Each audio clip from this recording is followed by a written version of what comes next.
refusal to scrap fuel levies. At that briefing in Durban today, the party refused to commit to a date for a proposed elective conference, saying they want to avoid being taken to court because of irregular internal processes. There was also an update on the outcomes of its policy review summit from this past weekend and the steps it plans to take against the rising costs of living. Well, we're joined now in our Durban studios by the national spokesperson, Mkhulekwa Hlengwa. Good evening to you and thank you for your time. As you saw in that package there, your weekend summit addressed a number of issues: education, unemployment, job creation, land, crime and even violence.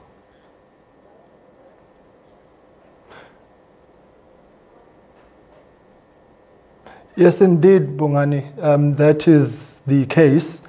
As the IFP, we are quite satisfied at the outcomes of the policy review summit because we believe that it is in the interest of South Africans that we engage in this constructive process. As we announced today, the outcomes or the preliminary outcomes of the summit will now be rolled out to our structures and the broader South African public under the championship of the 5 committees which are dealing with the issues, because we want to present the policy proposals to the conference, which will then give us the leeway, or rather the roadmap, to drawing up a manifesto. So we want a consultative process, and we are quite convinced that the manner in which we are approaching this enables us to reach a far broader South African public as opposed to confining it to our structures. It is in the interest of the IFP, of course, to consult, because we want to draw up a manifesto which we're going to present to South Africans as a proposal on how we're going to govern. The recent trajectory of by-elections has been a yardstick measure on terms of how we're preparing for the elections and for us to retweak our election strategy, particularly around massive mobilization. And therefore, it is very important that this process of consultation is opened up to all South Africans. Now, you want a debate on the fuel levies, particularly in Parliament, but you say this was turned down by the Speaker. Yes, indeed. Well, the Speaker was very irrational in her decision, because we said to her, this is a matter of urgent national public importance and the rules of Parliament allow for that. She decided to grant against the grain of national interest and national importance. And so we're taking to the streets. On the 30th of August is the day of national action. We already have rolled out through our structures the signing of a national petition, because we want the fuel levies to be suspended, which would be a decrease of 5.30 rands, and have the petrol price at 11 rands. We believe that this is part and parcel of a pragmatic approach to give relief to South Africans who are literally now swimming at the deep end of struggle, at the deep end of economic pressure, and households' budgets are very much strained under the circumstances. And so the Speaker's decision was irrational. We are going to be embarking on a parliamentary protest, wherein in every committee, in every debate, in every motion, in everything that we'll be doing in Parliament, we will be bringing up the issue of petrol. Whether it's a relevant debate or not relevant debate, we'll be doing so because we need to highlight the plight of our people. Secondly, why this is important, of course, is because it is Parliament that actually is the final authority on the passing of the budget.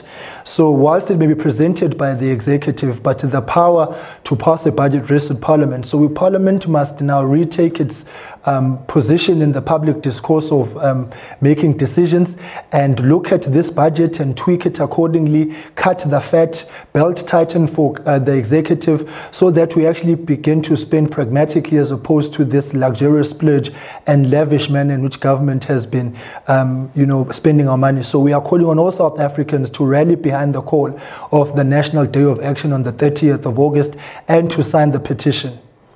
Well, of course, belt tightening would be one thing, but government will insist that all economies of our size that don't produce oil have to levy a tax on fuel as one of the more efficient instruments of raising revenue. This is something done worldwide. It's not unique to South Africa. Of course, that is true. We are not ignorant of the fact that we do not determine global prices of petrol. But what we are alive to is the fact that a levy of 5 rands 30 for every litre is beyond exorbitant. It is unreasonable, and the ripple effect is that it is a regressive tax. It hits hardest on the poor because they have to now fork out more for travelling. The cost of food is going to increase, and we are more than convinced that if Parliament and government applied themselves more rigorously in the budgetary process, we would be able to identify areas where we can plug the hole, cut the fat, belt tighten. And we are also calling for a forensic investigation into the financial state of health of the, or lack thereof, of the Road Accident Fund, which receives 1 rand 93 from South Africans per every litre. So this is an opportune moment for us to relook at the entire tax regime insofar as petrol is concerned.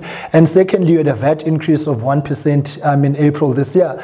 Therefore, the IFP has also called on government to make sure that next year's budget we cut the VAT back to 14%. And we are still to hear from government what it is doing about the review of the 19 items on the VAT-free list. So it is all good and well for us to hide behind international practice, but that international best practice, or lack thereof, is actually hitting hardest on South Africans. And we've got control on how we charge our own levies, and 5 rands 30 is just too much. All right, we'll have to leave it there. Of course, with Mkhulekwa Hlengwa in Durban, in our Durban studios, the national spokesperson of the IFP, calling for that day of action against the petrol or the fuel levy. All right, now we're going to go to